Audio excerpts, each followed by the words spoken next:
नमस्कार दोस्तों। कभी कभी यूं ही बेवजह किसी बात को लेकर हमारे मन में बेफिजूल तरह तरह के सवाल उठने लगते हैं। कभी कोई हमें कुछ कह देता है तो वह बात हमारे मन में बार बार घूमने लगती है और उस बात को लेकर हम अक्सर बहुत तनाव में आ जाते हैं। इस तरह से हमारी सेहत पर भी इसका बहुत बुरा असर पड़ता है।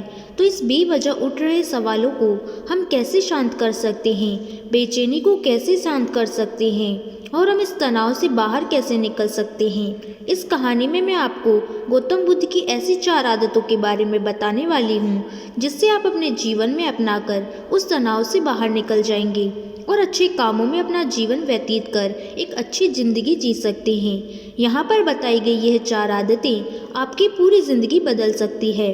अगर आप इन 4 आदतों को अपने जीवन में अपना लेते हैं तो फिर आप अपने जीवन को एक खुशहाल जिंदगी में बदल सकते हैं और फिर आपका मन कभी भी बेचैन नहीं होगा और ना ही उदास होगा और ना ही बेफिजूल के कामों में व्यस्त रहेगा। तो आइए इस कहानी को शुरू करते हैं। एक बार एक बौद्ध भिक्षु किसी पेड़ के नीचे ध्यान कर रहा था। तभी एक राजकुमार उस भिक्षु के पास आता है और उनसे कहता है, हे महोदय, आप हमेशा कहते रहते हैं कि ध्यान करो, लेकिन मेरे लिए ध्यान करना तो बहुत दूर की बात है। मैं कुछ समय के लिए अपने आंखें बंद करके शांति से नहीं बैठ पाता हूँ। मेरा मन इतना बेचैन है कि यह हर समय कुछ ना कुछ सोचता रहता है।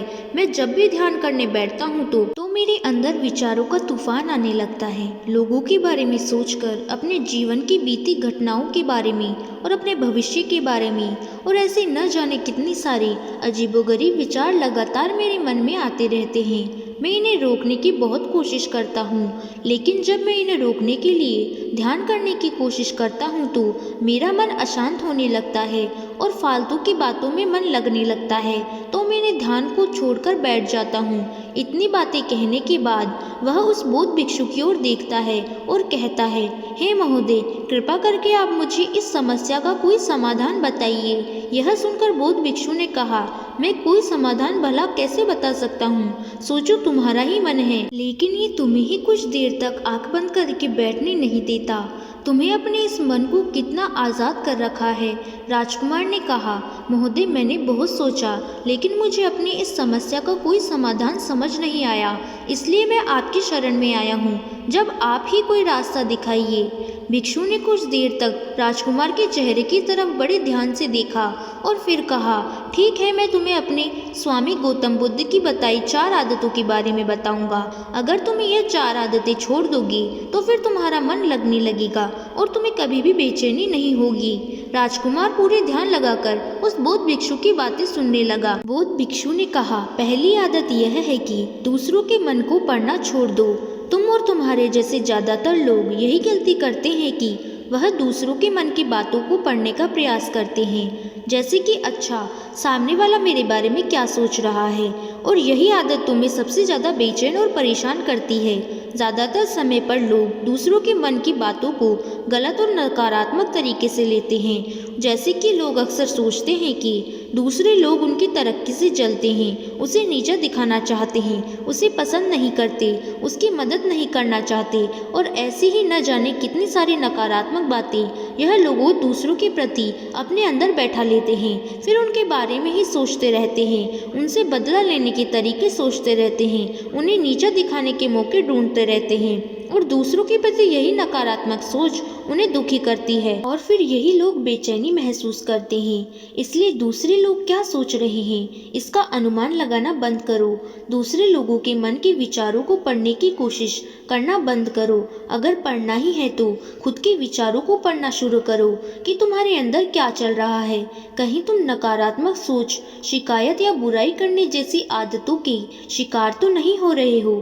फिर बौद्ध भिक्षु ने कहा, दूसरी आदत यह सोचना है कि अगर असफल हो गए तो लोग क्या कहेंगे, कहीं लोग मुझ पर हंसेंगे तो नहीं। जो हंस रहा है उसे हंसने दो। लोगों की असफलताओं पर हंसना तो लोगों का धर्म है, क्योंकि अगर तुम सफल हो जाते हो तो यही लोग तुम्हारी तारीफ करते हैं, तुम्हें सम्मान देते हैं, तुम पर गर्व करते हैं। अगर तुम अपनी सफल होने पर दूसरों से अपनी तारीफ उम्मीद करते हो तो अपनी असफलताओं के उनके हंसने से तुम्हें दुखी नहीं होना चाहिए।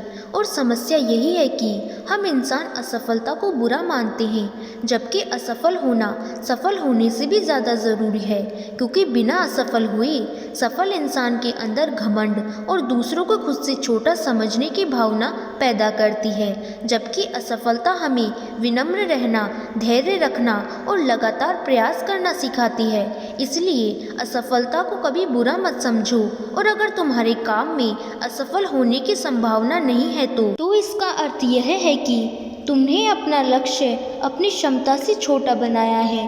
और अगर लोग तुम पर हंस नहीं रहे, तुम्हें ताने नहीं मार रहे, तुम्हारी बुराई नहीं कर रहे, तो इसका मतलब तुम अंदर से मरे हुए हो।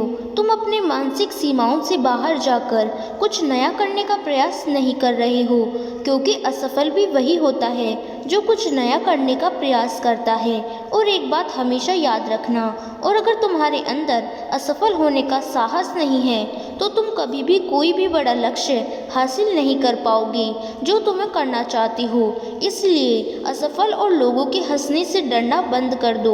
बौद्ध भिक्षु ने आगे कहा कि तीसरी आदत यह है कि बेवजह समय को बर्बाद करना छोड़ दो।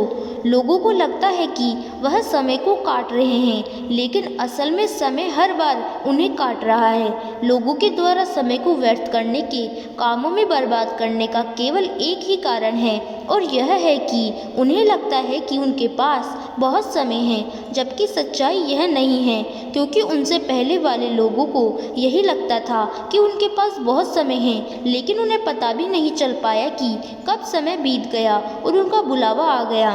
और जब तक उन्हें अपनी गलती का एहसास हुआ, तब तक समय उनके हाथों से निकल चुका था और बस पश्चाताप ही रह गया कि सारा जीवन व्यर्थ के कामों में बर्बाद कर दिया, और फिर इस दुनिया से बिना खुद को जाने, बिना इस जीवन की सच्चाई को समझे वह चल गए। इसलिए जब तक यह जीवन है, इसे अच्छे कामों में लगाओ, खुद को जानने में, दूसरों की मदद करने में, लोगों को सही राह दिखाने में, मानवता के कल्याण में। और दूसरी बात, समय को बर्बाद करने से आज तक किसी को खुशी नहीं मिली है। हालांकि समय काटने से तुम्हें क्षण भर की खुशी तो महसूस हो सकती है, लेकिन जब तुम्हें होश आता है और तुम देखते हो कि कितना सारा समय बर्बाद किया जा चुका है, तब तुम्हें खुद पर क्रोध आता है और तुम पश्चाताप के भाव से भर जाते हो। और फिर यही पश्चाताप का भाव तुम्हारे अंदर तनाव पैदा करता है। तुम बेचैन हो जाते हो और लगातार अपनी उन गलतियों के बारे में सोचते रहते हो कि फिर तुम्हारा किसी और काम में मन नहीं लग पाता और तुम उदास रहने लगते हो। और यह चक्र लगातार चलता रहता है, जिसकी शुरुआत हुई थी समय काटने से। इसलिए समय को काटना बंद करो और वह काम करना शुरू कर दो जो ज़रूरी है। आगे बौद्ध भिक्षु ने कहा, चौथी आदत यह सोचना छोड़ दो कि मुझसे बड़े बड़े नहीं कर पाए तो मैं कैसे कर पाऊंगा। असल में दूसरों से खुद की किसी भी चीज़ में तुलना करना व्यर्थ है, और यह तुलना ही हमें हानि पहुंचाती है। सबकी परिस्थितियां अलग अलग होती है, सबकी सोच अलग है, और क्या हुआ अगर दूसरे नहीं कर पाए, हो सकता है कि तुम कर जाओ, क्योंकि अक्सर वही लोग इतिहास रचते हैं जिनसे ज़्यादा उम्मीद नहीं होती। और फिर हो सकता है कि जिसे तुम बड़ा समझ रहे हो, जिसके लिए तुम सोच रहे थे कि उसने बहुत मेहनत की है, बहुत प्रयास किया है, उसने कभी उतना प्रयास किया ही ना हो, केवल मेहनत करने का दिखावा किया हो। क्योंकि ज़्यादातर लोग कभी उतनी मेहनत करते ही नहीं हैं जितनी उन्हें अपने लक्ष्य प्राप्ति के लिए करनी चाहिए, और दूसरों लोगों के सामने यह दिखावा करने का प्रयास करते रहते हैं कि मैंने तो बहुत मेहनत की थी, लेकिन मेरी किस्मत ही खराब थी। और यही वो लोग हैं जो दूसरों की बातों ही बातों में कहते रहते हैं कि वह इतनी मेहनत करने के बाद भी सफल नहीं हो पाए, तो तुम कैसे हो पाओगे। लेकिन अंदर ही अंदर यह इस बात को भी जानते हैं कि उन्होंने कभी उतनी कोशिश ही नहीं की जितनी उन्हें करनी चाहिए थी। यह बस दूसरों की नज़रों में अपनी इज्जत बचाने के लिए, और इस डर से कि कहीं दूसरा व्यक्ति उनसे आगे ना निकल जाए, यह अपने अधूरे प्रयास से घबराते रहते हैं और दूसरों को डराते रहते हैं कि जब मैं नहीं कर पाया तो तुम कैसे कर पाओगे। इसलिए किसी दूसरे असफल व्यक्ति को देखकर यह सोचना छोड़ दो कि तुम भी कहीं असफल हो जाओगे। बस तुम अपना पूरा प्रयास करो और बाकी समय पर छोड़ दो। भिक्षु ने आगे कहा, अगर तुमने यह 4 आदतें छोड़ दी तो तुम्हारा मन एकदम शांत हो जाएगा। फिर तुम जहाँ चाहो वहाँ अपना मन लगा सकते हो। इतना कहकर वह भिक्षु शांत हो गए और राजकुमार को भी अब समझ आ चुका था कि उसे क्या करना है। उसने मन ही मन यह 4 आदतें छोड़ने का निश्चय किया और उसने अपने बौद्ध भिक्षु को धन्यवाद किया और वहाँ से चला गया। दोस्तों, हमें यह सोचना नहीं चाहिए कि लोग मेरे बारे में क्या सोच रहे हैं। अगर मैं कोई काम कर सकता हूँ तो लोग मेरे उस काम को लेकर हंसेंगे। इसके अलावा हमें अपना फालतू समय बर्बाद नहीं करना चाहिए। इसके अलावा हमें कभी भी यह नहीं सोचना चाहिए कि अगर किसी व्यक्ति से कोई काम नहीं हो पाया तो मैं भी उस काम को नहीं कर पाऊंगा। अगर आप मेहनत से किसी भी काम को करते हैं तो कोई भी काम छोटा या बड़ा नहीं होता और एक ना एक दिन सफलता अवश्य मिलती है। तो दोस्तों, अगर आपको यह कहानी पसंद आई हो तो इसे लाइक करें, कमेंट करें और अपनों तक शेयर करें। हमारे इस चैनल को सब्सक्राइब करें ताकि आपको आगे भी ऐसी ही कहानियाँ मिलती रहें। तो आज के लिए बस इतना ही। फिर मिलेंगे एक नई वीडियो में नए मैसेज के साथ। तब तक के लिए अपना ख्याल रखें। धन्यवाद।